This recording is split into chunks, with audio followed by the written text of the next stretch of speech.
I'm on part two of my Christian testimony. Before I get started, I will say that you might not want to watch these videos because my testimony is not 100% pleasant. There are a lot of rough spots. In video number one, I left off where the girl at work had invited me to come to her church.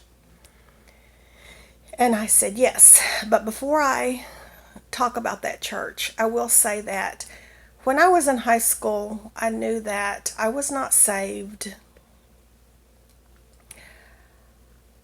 I did not know what Christianity was all about. I thought to be saved, you had to go to church, get baptized, continue going to church, and don't have a baby out of wedlock.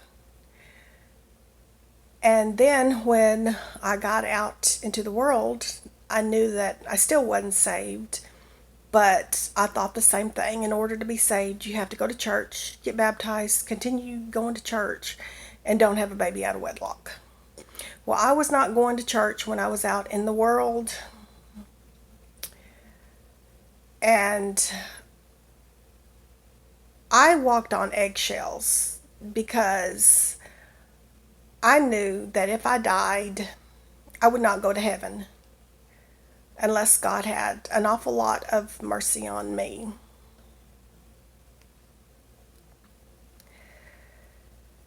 So, anyway, now where I left off on video number one, the girl at work had asked me to come to her church, and I did. And I thought the church was the greatest thing in the world.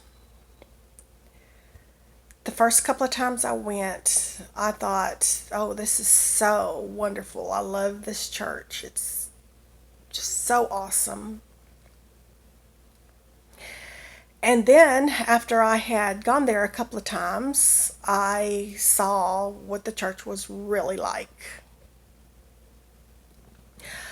I saw a lot of red flags. They were red flags even for me. I was a baby Christian and didn't know much, and even someone like me noticed the red flags. For one thing, they said that everybody in their church was going to heaven, but nobody outside of their church was going to heaven. So that didn't make sense to me, but I thought, well, if that is true, that's an awful easy way to get to heaven. Just join their church. But I knew that wasn't true. I knew that there are people on the outside who are true Christians who are going to heaven. And I really didn't think everybody in that church was going to heaven. And the church was very arrogant. I do not have a college degree because of my circumstances. I never got to go to college. I could have if I had have had the money and the right circumstances. I'm smart enough to have gone. Now, I don't say that in an arrogant way. I'm just saying that I could have.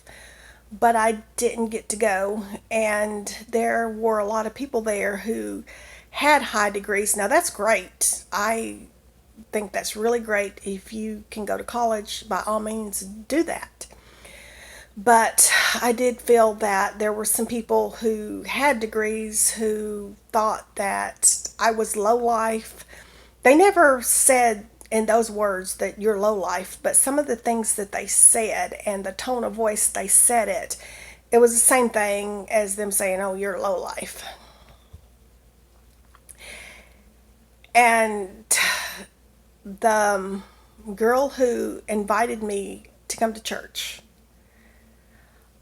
I thought she was the greatest thing in the world. I thought she was so nice, so awesome, such a wonderful Christian. And I wanted to be her friend. But my image of her like that did not last long. I started seeing her in a different way.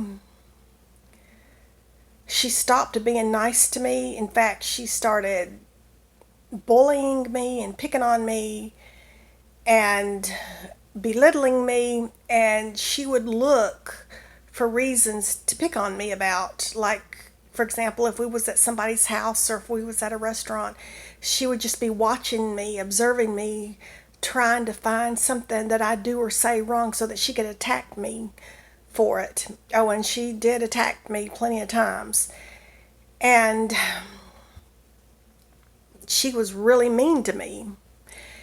And not only her, but her leader also was the same way.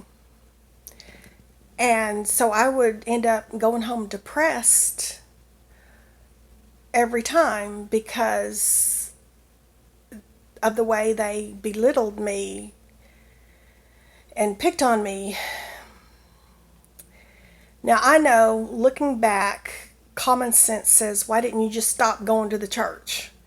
But back then, I was so immature as a Christian, I thought maybe that they were right and I was wrong and that there was something wrong with me. Now I know the truth. I'm a mature Christian now, and it's so easy to see that they were wrong.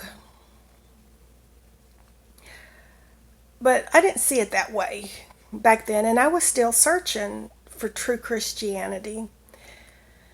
So that's why I put up with it. And my attendance did start getting bad because I would say, I'm not going to church today. If I need to be picked on or belittled, I can get that out in the world. I don't need to go to church to do that. But I didn't want to give the church up. I thought it was the greatest thing in the world. Even though there was a couple of people picking on me, there were still some nice people also. And there was some good things about that church. So I wasn't going to just give it up like that. But it did really depress me. It made me think there was really something wrong with me. In that church, you had to be a certain way, you had to have a certain personality, and you had to prove yourself. And I did not have that personality, and I could never prove myself. They were always picking on me about something. Like, for example, one time we went to lunch at a restaurant, and there was four of us girls, me and the girl who invited me and two other girls. I'll call them girl one and girl two. Well, me and girl one was sitting at one end of the table, and the girl who invited me and girl two was at the other end. Me and girl one was blabbing to each other the whole time, and the girl that invited me and girl two was at the other end of the table blabbing to each other, and both sets of us was blabbing the whole time. And so then when we got done and went outside, the girl who invited me got on to me, said, you didn't talk enough.